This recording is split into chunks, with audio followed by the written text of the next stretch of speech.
I'm Ken Harbaugh, host of Warriors in Their Own Words. In partnership with the Honor Project, we've brought this podcast back at a time when our nation needs these stories more than ever.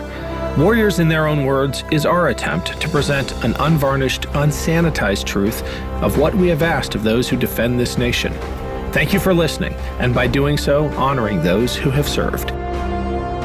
For today's episode, I want to share another update on the war in Ukraine from a former naval aviator and expert in military aviation. Like our last Ukraine update about the realities of urban warfare, this one departs from our typical Warriors in Their Own Words format. But I think you'll appreciate the insights I'm trying to share. As always, we welcome your feedback either in an iTunes review or by email at kharbaugh@evergreenpodcasts.com. Today, I'm joined by Ward Carroll, who spent 20 years in the U.S. Navy as an F-14 Radar Intercept Officer, retired at the rank of commander, and went on to serve as the editor of military.com. He now hosts a popular YouTube channel on military aviation. I brought him on the show to discuss the air war in Ukraine. Ward, or should I say Mooch, it's great to have you on. Either works, I guess, whichever persona I'm using at any given time. You know, Mooch was kind of dead. I feel like Obi-Wan Kenobi, right? When Luke Skywalker stumbles on him, he's like, Ben Kenobi? You know, and so the YouTube channel has actually given rise to the Mooch call sign again, which I'm very happy to wear. And so, yeah, either works, Ken. Are you at liberty to share the backstory on how you acquired the moniker I am. Call Sign Mooch? I described this in the Truth About Call Signs episode that I did some months ago. But so my first, because when you get to the squadron, you get kind of a meta call sign. The first thing that somebody, and mostly it's name associations, right? And some are axiomatic, like if your last name's Bell, your call sign is going to be Taco. If your last name's Campbell, your call sign is going to be Soup. So I am tall and I was skinny at the time. And so our executive officer, a guy named Vodka Gemmel, who got his call sign because he had a penchant for vodka, he's a big fan of the movie Animal House. And so he kept just saying over and over, Stork is brain damaged. And so my call sign became Stork until we got to our first port call, which was Palma de Mallorca. And this was in 1984 aboard the USS Independence. I was in Fighter Squadron 32. So we get to Palma and I don't have any money and I don't have anything. And so I was borrowing a lot of stuff. And finally, a guy named Fuji Lansdale just said it, you're a mooch. And that's all it took. And then my name literally for the next, 17 years was Mooch, and so it was kind of like my Jedi handle. And, very proud to have had that opportunity for as long as I did. And I'm really happy that I've been able to translate that into a YouTube channel that's, become pretty popular. So you started your flying career at the height of the geopolitical contest with the Soviet Union, and you saw the collapse of the Soviet Union. And now we are witnessing a revanchist Russia invading Ukraine and trying to terrorize into submission the population of Ukraine. But tell us a little bit about your experience in the back seat of the F-14 with the main rival that you trained against being that MiG pilot. I would imagine the MiG-25 pilot, when you were up against the Russian Air Force, the Russian Navy was your main adversary. They were formidable at the time, right? Absolutely. And that was our pacing threat by a long shot. I served, as you suggest, during the Reagan era. And so this was Secretary of the Navy John Lehman, who built a 600-ship Navy. He reintroduced sort of a bravado, the intangible that made us have a lot of swagger to go along with our capability. The movie Top Gun came out when I was in my first tour. So all of that, made the Officers Club on Wednesday and Friday nights particularly kind of raucous. So these were good days to be in the F-14 Tomcat. Our raison d'etre was the long-range air battle against Soviet Bears and Badger long-range bombers that would drop these AS-4s aimed at the aircraft carrier particularly. And so it was forged in that mission. And it was very clear to us what our job was, and we were good at it. The F-14 particularly could go very far away from the aircraft carrier, and we had the Phoenix missile that could shoot upwards of 80, 100 miles, and we could shoot, in theory, 6 of those at 6 different targets at the same time. And so this threat was defined, was existential. We had a lot of intercepts against Russians. The trick was always keep the Tomcat between the Russian airplane and the aircraft carrier. So any photos they took as they flew by included a Tomcat, just to remind them that we were there. It was mostly a Mediterranean Sea-focused situation in my early career, which is the 6th Fleet, based out of Naples. So we did a lot of stuff with our NATO partners, a lot of what we called bilateral exercises. We did some things with the Egyptians, did some things in the Eastern Med, but always top of mind was the Soviet threat, particularly, as you said at the outset, the Soviet Navy. So we'd be trailed by Krivaks and Sovremeni's. I was in 1995 when their aircraft carrier Kuznetsov cruised into the Med for the first time. We actually did a little glasnost or détente with those guys. We brought all of their senior officers over to the USS America, which was the oldest aircraft carrier or one of the oldest in the Navy at that time. We were just finished fighting the Great Bosnian War of 1995 in the Adriatic, which is germane to the situation we have now. But their aircraft carrier was actually broken down off the coast of Tunisia, their brand new aircraft carrier. And they had one airplane on the flight deck that didn't work. And so our helicopters went over there, picked up their admiral and some of his staff and some of their pilots, brought them over to this old aircraft carrier, the America, which was a conventional aircraft carrier, not a nuclear-powered aircraft carrier, that was going to retire after this deployment, now lives at the bottom of the Atlantic Ocean off the coast of North Carolina, I'm sad to say. But as an artificial reef, not a casualty, correct? Good point. Yes, artificial reef that you can dive on, and quite an amazing thing. And they actually showed how resilient aircraft carriers are. It took a lot of missiles to sink her when they put her to the bottom. So we bring the Russians over because this is post fall of the Iron Curtain kind of stuff. And their Navy is starting to atrophy is kind of my point. And we launched 50 airplanes in a single event off the oldest aircraft carrier that the U.S. Navy has. And their eyes were wide open. In fact, we flew one of the MiG test pilots in the backseat of one of our F-14s. He was on my wing. And he came back and he was giddy. I mean, giggling like a schoolboy. And he had this quote, "To fly with the Diamondbacks," and that was our mascot, "is the greatest day of my life." That's what he said, and so slam dunk, right? Cold War, if it wasn't over before, completely over.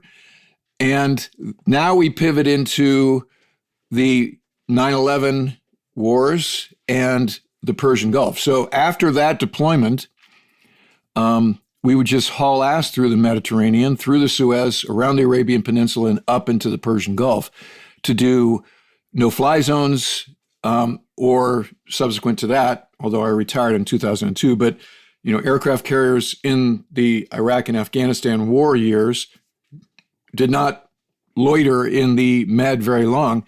That was just a transit to get to the Persian Gulf and do, Iraqi freedom or enduring freedom. So, but to your original point, everything old is new again, to my eyes, in the fact that, and as this has been bandied about by the intelligentsia in recent days, last 15 days or so, Putin never believed that the Cold War ended. He was just keeping his powder dry, sort of figuratively and literally.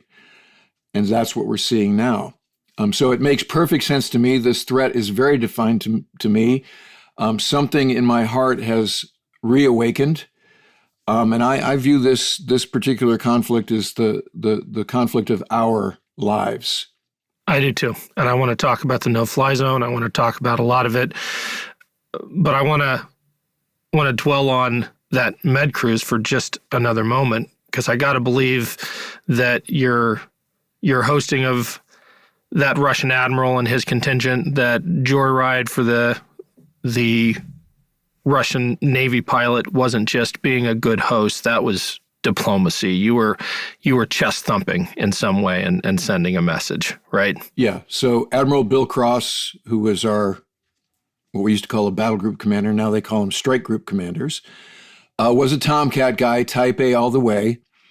And, he was like uniquely American, let's say, because remember, like I said, the Kuznetsov was broken. They couldn't make water. They're anchored off the coast of Tunisia with one navalized Su-27 on the flight deck that didn't work. And now you come over to this old American carrier, and we launched 50 airplanes in a single sortie.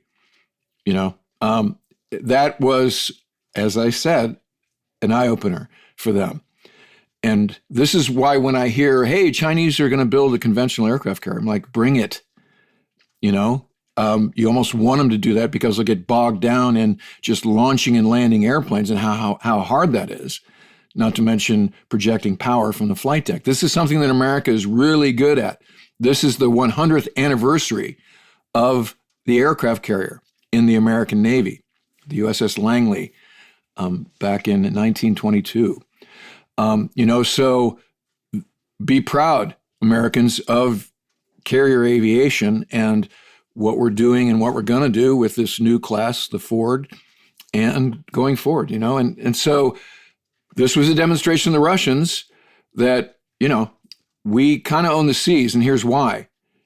And I don't know where those Russian officers are now. I imagine they're either passed on or, at very senior, or maybe they retired. I mean, this was 1995 till now. But I got to imagine, to your point, that the message was received, and so I think that sort of is what underwrites my feelings about relative capabilities between these two militaries as we, again, the Chattering class has their data and their points of view. And I know this is what we want to discuss with our no-fly zone and other options on the table, part of our conversation. For all of the attention that Chattering class has paid over the last few years to Putin's massive investment in his military arsenal, what is your gut assessment on how well it's been spent, given how the last few weeks have gone, especially when it comes to the Russian Air Force? So this is a uniquely Russian sort of acquisition strategy, which is machines, technology. It's always derivative of Western learnings for the most part. That's why their airplanes look like ours every step of the way. And, you can see, starting with the Su-27 and the MiG-29, these were just like F-15s junior, you're like, come up with an original idea, So, however, and this is what we're seeing in the field, is the Russian mindset does not attend to the well-being of the troops. And that stands in stark contrast to how the U.S. military operates, especially with an all-volunteer force, which has been since the draft ended post-Vietnam. So this is what we're seeing with respect to morale, logistics, other basic execution. Their troops haven't been fed for days. Their officers have not been paid for months. And this really is the limiting factor of the offensive power of Putin's military. So there is what they look like in terms of orders of battle on paper and what we're seeing in terms of their capability is miles apart. And so as we wonder what's Putin's next move, will he take Poland? Will he go after Romania? My question is, can he take Kyiv? And how bogged down is he already, and will he continue to be with this misadventure that he's launched into in Ukraine? So I think that the Western world, particularly NATO, needs to view this as an aha moment in terms of the threat that the Russian military poses to NATO. I'm not saying they don't pose a threat. They do. They have numbers. They have an air force. They have, weapons. And then it's always the nuclear option part, which is a deterrent in terms of, that's what John Kirby's saying from the podium, in the press room. Like, if we give MiG-29s to... Pentagon spokesman John Kirby. Yes, Admiral John Kirby, who I've known since he was a lieutenant. He was the PAO for the Blue Angels when I first dealt with him. Good guy. Been in the inside the Beltway for a long time, master of the risk communications to the point that sometimes it makes my head explode. And so every word parsed out, everything underreacting when some of us are just hot-blooded. Maybe that's good. But he has said, we don't want to do anything that will be viewed by Putin as upping the ante. And so... personally, I'm not so sure that that's where we are, but this is what we're going to see as this unfolds. So I think the bottom line, Ken, is NATO should not fear Putin's threats or the capability of the Russian military at this point, and that includes the Navy. So the other thing you don't see is in the Adriatic, you have the USS Harry S. Truman and that strike group, which has a lot of offensive power, cruise missiles. Also, we have submarines all over the place, and places that, people don't realize they are. So, you should feel good about this, America and Europe. We're standing ready. We're not just watching and doing nothing. We have cap stations. We have B-52s on airborne alert right against the border. We have an entire contingency op that if the bubble goes up, the balloon goes up, we're ready on day one. So it's just a matter of how this unfolds. But it's more than simply that passive monitoring and the alert crews awaiting the bubble going up. We are providing active assistance. When you look at the tracks of the NATO E3s, surely they're providing intel to the Ukrainians. When you look at the shipments going in, I sometimes get tired of the narrative that the West is doing nothing, although I share your frustration with the pronouncements coming out of the Pentagon, the hesitation and the risk aversion. The truth is, a lot is being done. Exactly. One of the headlines of that narrative has been the apparent hold that the Pentagon has placed on the transfer of those Polish MiG-29s to the Ukrainian Air Force. Is the value of that transfer overblown? Has it taken on a life of its own in the media? What's your assessment tactically of the use of that handful, that squadron probably of MiG-29s that is stuck in Poland? Well, the only way I can answer that is to unconditionally accept the opinion of the Ukrainian government. And they say they need them. And they say if they had them, that would turn the tide of the air war. So I don't have any intel in terms of, how many fully mission-capable airplanes do they have on any given ramp? What has their sortie count been since the early days and the Ghost of Kyiv and all of this other stuff that it looked like they were taking it to them? That struck me very acutely. I saw that meme, and it had all of the airplanes that the Ghost shot down on that day, ace in a day. And I actually did an episode about it. There's sort of an homage, the legend of the Ghost of Kiev that had 2 million views in 48 hours. And, I was criticized, hey, you don't know this is true. I'm like, I don't care. I'm biased. You don't know it's not true, but I'm biased towards this fight, this idea.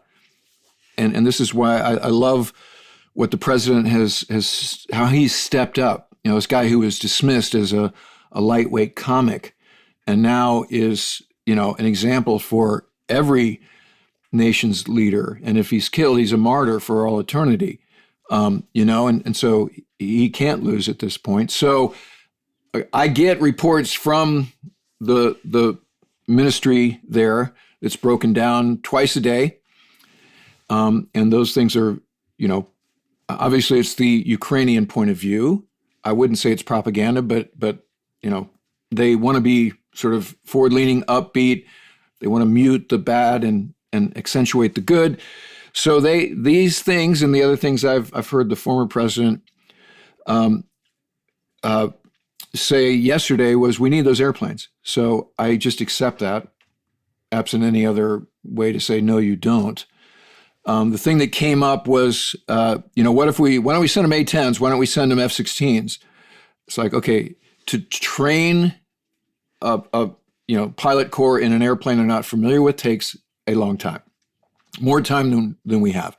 But to give them airplanes they're already familiar with takes no time. So I guess that's a long answer, Ken, for I think this would help. It's got to help. Plus, the show of support is another sort of maybe, chink in his armor, meaning Putin, that'll convince him to take an off-ramp here. And I'm, again, Chattering Class said a lot about there are no off-ramps, and he's, the only way out is nuclear weapons. But I just think that we are past the point where this is a good idea. We're giving them Patriot missiles, which is a fantastic idea. We're giving them, javelins. We're giving them RPGs. We're giving them anti-tank weapons, Stingers. I think we should go all mujahideen, like we did when the Soviets were in Afghanistan on them here. And that's a start, right? I think he listed we need anti-aircraft weapons, we need anti-tank weapons, we need ammo. So let's give them as much of that as they need. And then the rest is, presence, as you suggest, ELINT, although they're doing most of their comms uncovered, so I'm not sure they need a whole lot from the ELINT assets, the E3s, but whatever they get, that kind of intel fusion is great.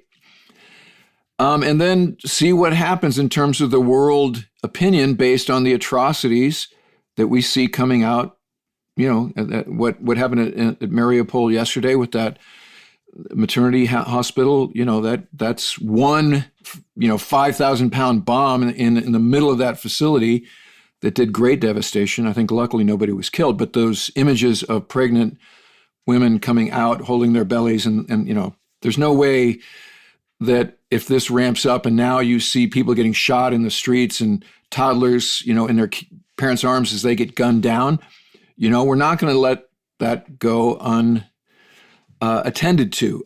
There will be a reaction where we will up the ante until eventually it could get to be, first world on first world. I think it's hard to overstate the importance of that moral and symbolic support as well, even if a squadron of MiG-29s doesn't change the fundamentals of the air war, the fact that Zelensky is asking for them, the fact that he is fighting this fight for everyone. I think I appreciated hearing you say you were biased, because if ever there was a time to pick a side, it's a fight like this. I think so. And I don't think we should stand on ceremony about NATO or EU. At this point, I think that's a technicality. I think that's weak sauce. So yeah, I think he's demonstrated to the Occidental world, to Europe, to America, this is what courage looks like in a time of trial. I'm fighting for not just my freedom, but you're only 1 or 2 degrees removed from this threat to your freedom. And so if that doesn't resonate at long last, then we don't deserve what we have.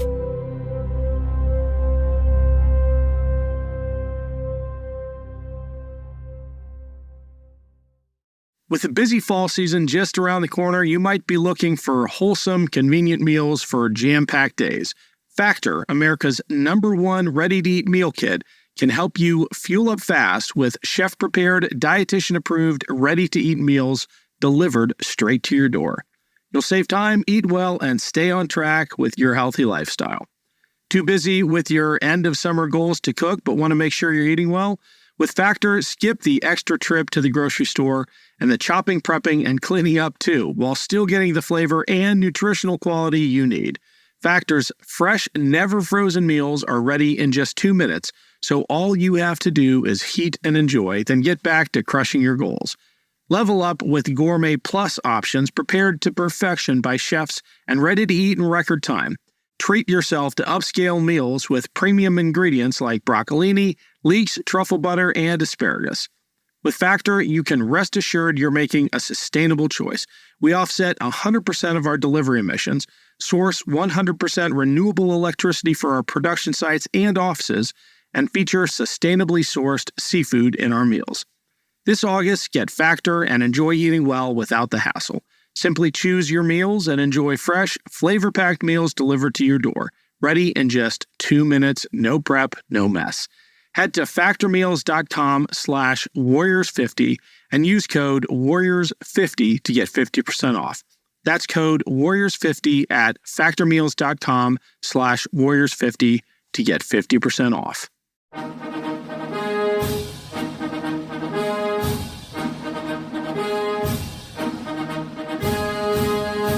We often hear about the individuals who took the oath of office to become the chief executive. But what about the other people who play a role in each administration, or the events that may not be as well known, but that contribute to the reshaping of the office of the American presidency? On the Presidencies of the United States, we explore each administration beyond just the person holding the highest elected office in order to better understand the history that brought us to the modern-day presidency. I hope you'll join me on this journey through the annals of presidential history. Presidencies can be found anywhere fine podcasts can be found, and is a proud member of the Evergreen Podcast Network.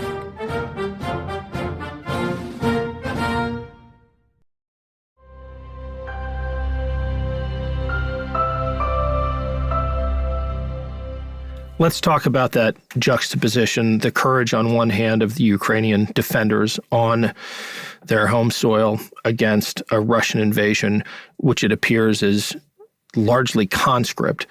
And I'm going to ask you about the importance of morale and good training and discipline on the battlefield. And my prompt is going to be this apparent intel we're hearing that Russian pilots are afraid of their own anti-aircraft batteries. Part of the reason they are not succeeding is they're afraid of being shot down by their own units. What role does training and morale play in a battlefield scenario like that? I mean, we could not imagine that as American pilots.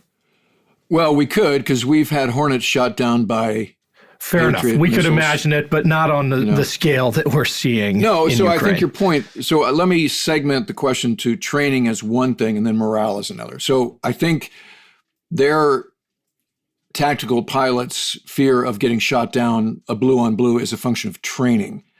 That wouldn't be a political statement by their air to air or their SAM operators. It's just they're not smart enough to know that that's a Russian MiG, not a Ukrainian MiG. They're not doing any of the IFF stuff. They're just firing wildly, just indiscriminately, and that would scare the hell out of you. The return to force profiles don't matter. Separating chaff from wheat in a very Battle of Britain type scenario is a tough problem inherently. And then if you have untrained operators on top of that, yeah, that's scary stuff. So that. And this is what is being revealed, in the years since the end of the Cold War and the presidents that they've had, and how Putin came to power, then shared power for a little bit, and then re-seized power. The military has been, I don't want to say ignored, but they're not on the step, because as we've tried to figure out, okay, what's the pacing threat? And for 20 years, it was this asymmetric war. And the Quadrennial Defense Review was about body armor and mine-resistant ambush-protected vehicles and fighting, not even a nation state, fighting, this insurgency that didn't have an air force. And then suddenly, like, okay, look, now China and Pacific and so forth. So now it's the, return to pure conflict and all of that.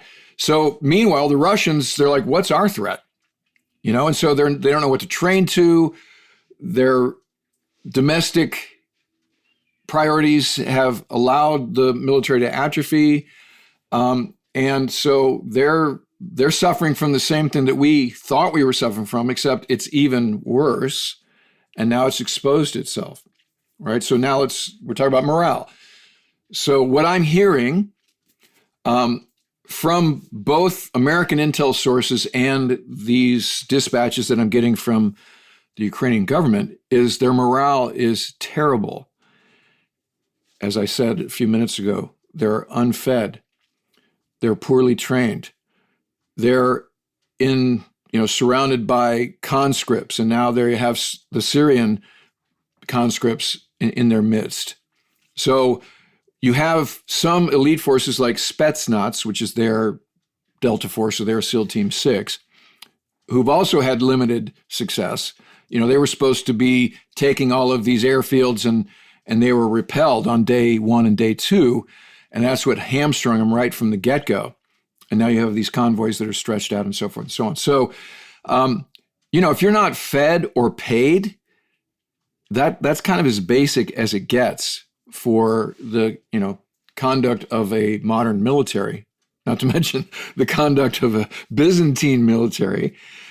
So what I'm hearing is they're really, in a bad way already, day 15. And they were kind of in that way when they stepped off the line of departure. I'm hearing that they were lied to about what was going on, that this was an exercise, and then suddenly you're strolling across the border, and in some cases the grunts didn't even know that they were in Ukraine. And so if you have to lie to your troops to get them to go into harm's way, as soon as they become agents of free will because of the circumstance, they're going to desert, and they're going to throw their weapons down. And so this, I don't say it will matter, but it can very much matter as we go forward here, because this isn't going to get any better for Putin. It's going to get worse. And he's already sort of in extremis with respect to these things. You mentioned the Spetsnaz. We had Navy SEAL Dan Barkov on the show right before General Andrei Sukovetsky was killed, so I didn't get to ask him about it, but that's a major general in the Spetsnaz. What is the impact of a loss like that, given that it's only one person, but how does losing a major general in an elite corps like that impact overall morale, even national morale? Huge. Now, I don't know what the nation knows about that, right? But certainly in the ranks, that's a huge loss. And what that means is any of us can be killed. If that guy got killed, then we're all targets. So that does erode morale. And I think in this case, because you're already questioning whether this is a just cause or not, because if a guy like that gets killed and you're like fighting for your freedom, then you double your resolve. But in this case, because these are agents of, let's just say they're thinking beings, particularly in these special operations forces. I don't know if I'd attribute that to the conscripts and whatever. They're just doing what they have to do to get by day to day. But the elite forces are professionals, and so they're not laboring under any delusions of what this is all about, and make Russia great again, and who's the aggressor here. So I think the bottom line, Ken, is that's a huge blow to morale. Let's talk no-fly zone enforcement. I believe that you and I might have overlapped. Did you fly Operation Southern Watch missions in southern Iraq? Yeah, I did. I did in 95, 96, and then 97 and 98. Talk about just how involved an actual no-fly zone is. It's not what the media portrays, a couple of flights scaring off intruders coming in. It is a round-the-clock operation, birds up in the air the entire time, major assets like airborne warning and control, refuelers up in the air all the time. Can you give us the short version of just how expensive a legit no-fly zone is? Well, the expense piece was the logic that the Bush 43 administration used to invade Iraq. They're like, that no-fly zone is really expensive, everybody. So we're going to have to do regime change here, because we can't afford to do the no-fly zone anymore. So, which we're not endorsing or advocating here. You're just making the point. I'm just making the point to the issue of expense, right? So, in fact, I just did an episode with my good friend Hoser Miller, who's a Hornet pilot, about the blocking and tackling the elements of a no-fly zone. So you start with local air superiority. Usually local air superiority comes post-conflict. The other thing you need is sort of either a NATO mandate or a UN resolution that you're operating under, which makes any kinetic stuff not an act of war. If you're just complying with a UN mandate like we did, if I had shot down a MiG-25 that was going after a UN U-2 during Operation Southern Watch, that wouldn't have been an act of war. That would just be, I'm complying with this UN resolution. So there's some paperwork, let's just say, that you need going into this to give you the high ground. And then you need a joint task force. You need a joint forces communications command center, JFAC. So that has to go somewhere, Vincenza, somewhere in Poland, maybe aboard the USS Harry S. Truman in the Adriatic. And now you write an air tasking order. So as you said, you've got to have tankers airborne. These are heavy tankers, KC-10s, KC-135s. Then you need airborne early warning, AWACS, E-2Ds off of the aircraft carrier. Then you need jamming, suppression of enemy air defenses. So in today's case, in our day, that was a Prowler. Now it's a Growler, an EF-18 that has to be airborne at all times in case there's a pop-up surface-to-air missile threat like we had in southern Iraq or also in Bosnia when I was doing that operation. Now, having said all of that, the inherent problem with doing this over Ukraine is you are, particularly if you're in the northern, eastern part of the country, you're in range of Russian SAM systems, these S-400s. So what is the rules of engagement if they light you up? So in Southern Watch, if a SAM site lit you up, you could launch anti-radiation missiles at that site.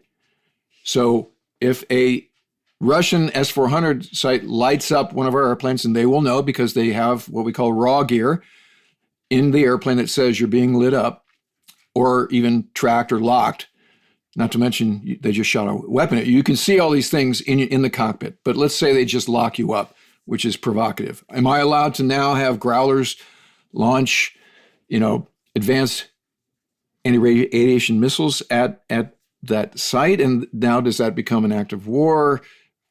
Not to mention, what if you have an air-to-air engagement between a Russian Su-27 and an F-35, and the F-35 inevitably shoots down that Russian airplane. Okay, now what? Right, so what is the ROE? Is it escort them and wait for them to do something stupid? Don't fire until fired upon kind of stuff, right? Top Gun ROE. These are the details, as we just say, omni, no-fly zone. Yeah, we can do it, but you guys have to all be prepared for the other shoe dropping, and that really could be. It's not, alarmist to say World War III is in the mix if you do a no-fly zone.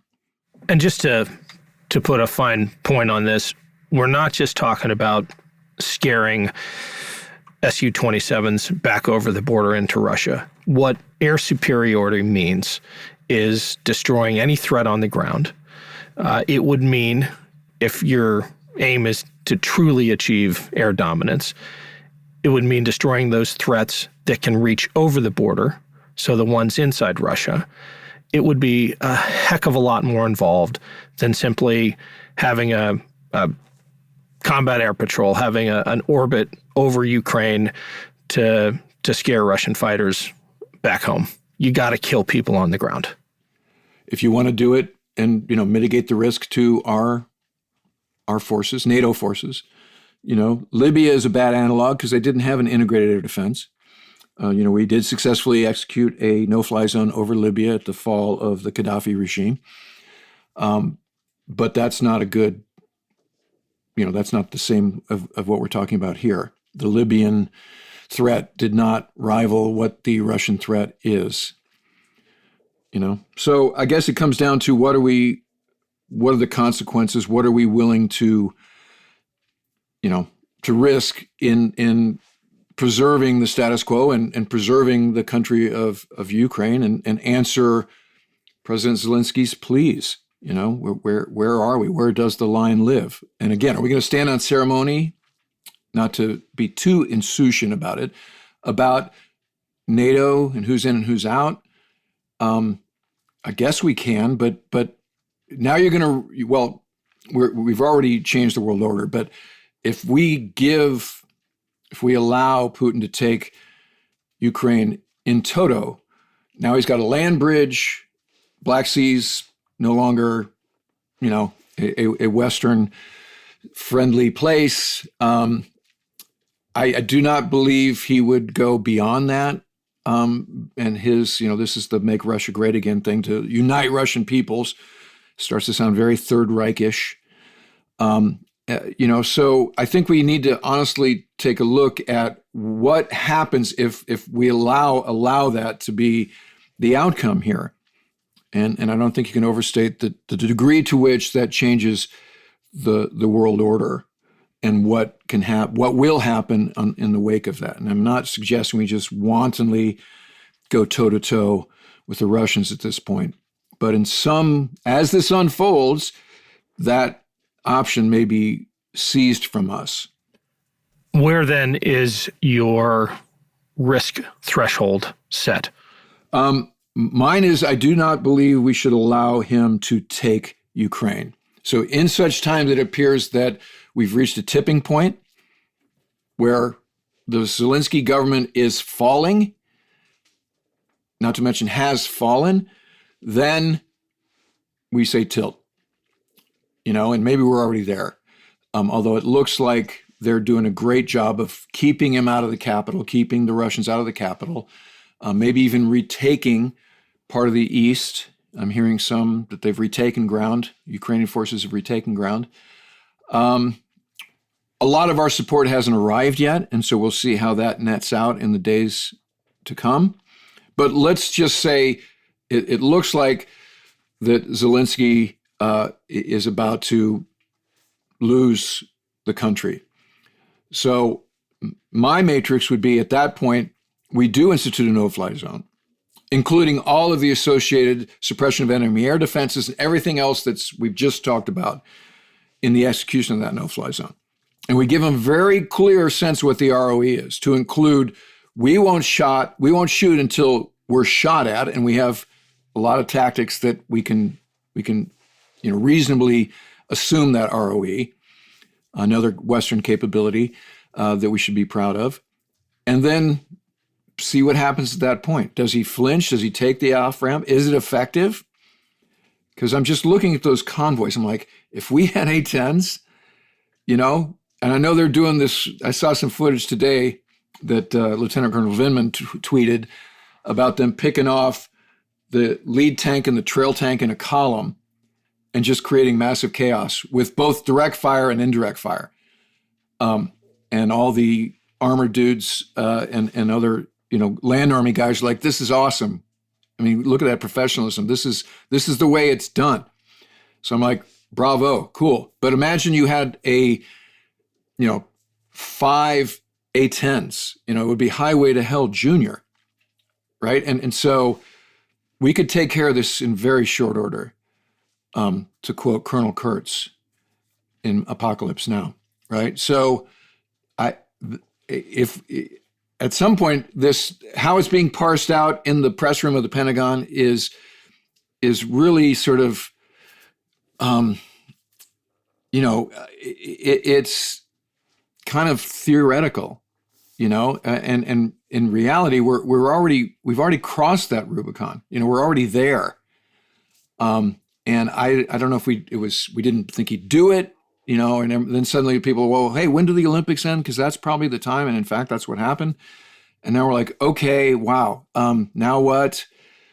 But I think, as we said, this is the conflict of our times. And if we believe in democracy and freedom and republics and agency, this is where we can take a stand. I mean, we fought these asymmetric wars with this abstract notion and a little bit of nation building thrown in there for 2 decades, and at times we look kind of like, punks. And so now here's a real, like, the thing that we built the military for, $725 billion a year worth. And so, not to mention NATO. So what are we going to do? Right. Again, I'm not saber rattling here, but I am truly pissed off. I can tell, as am I.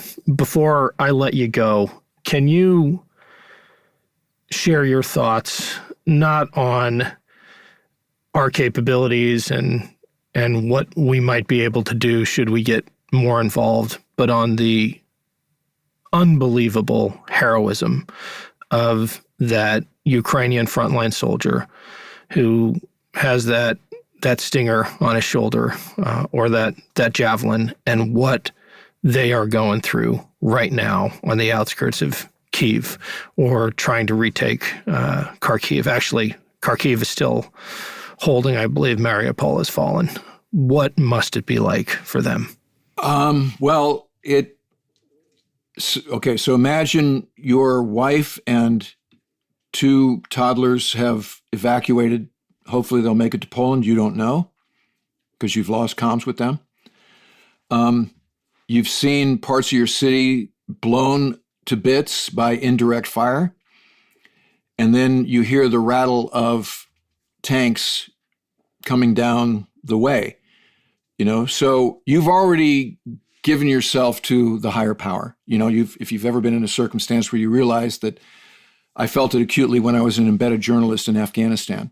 And I realized as we're walking through a Taliban village at night, it's not up to me anymore. So just shut up and keep walking, and there's sort of this thing that hits you at those points. So I think that's what they're all about. And I just think about my neighborhood here in Annapolis. If I looked down the way and there was, an adversary coming down the street, what would my reaction be? So they are fighting for their lives. They are fighting for their country, something that they were led to believe in, these precepts of freedom. They took us at our word, and they started to make some very deliberate moves to being a civilized member of the League of Nations and a global trading partner and a place where you would like to visit, and so forth and so on. Arts, sports, all the things that Americans desire and the things we would want other nations to be. And now suddenly it's being wrested away from them at the hands of a maniacal tyrant. So this isn't an abstract. They're there, and they will fight to the death. And they are talented. You're seeing it, like I just described. They know where to put direct and indirect fire to hamstring a column of Russian tanks. And as this goes on, they'll get more and more sophisticated. They'll get better trained, and we will have a hand in that in all kinds of mysterious ways. We know how to do that. And this is why some 3-letter agencies exist. And there will be an insurgency. There will be a resistance. And when they have the will against those who do not, this gets back to our discussion about morale, history shows that they have the edge. So I salute them. What I'm seeing, and to include the ghost of Kyiv, right? One Ukrainian MiG-29 driver, alone and unafraid, shooting down 6 Russian airplanes in a day is a very realistic scenario to me. And I've heard as much from sources at that MiG-29 squadron. So my entire conscious mind is with them. And, I don't want to sound trite, but, I just have to believe they're gonna prevail. And I think what they show the world should be met with support, and where we can help without busting the globe in a million bits, we should. Ward, Carroll, Mooch, thank you for coming on the show. It's been great having you. Thanks for the opportunity, Ken. Thanks again to Ward for joining me. To hear more from Ward, visit his YouTube channel or follow him on Twitter @WardCarroll. Thanks for listening to Warriors in Their Own Words. If you have any feedback, please email the team at kharbaugh@evergreenpodcasts.com. We're always looking to improve the show. For updates and more, follow us on Twitter @team_Harbaugh. And if you enjoyed this episode, don't forget to rate and review. Warriors in Their Own Words is a production of Evergreen Podcasts in partnership with the Honor Project. Our producer is Declan Roars. Bridget Coyne is our production director, and Sean Rule-Hoffman is our audio engineer. Special thanks to Evergreen executive producers Joan Andrews, Michael DeAloya, and David Moss. I'm Ken Harbaugh, and this is Warriors in Their Own Words.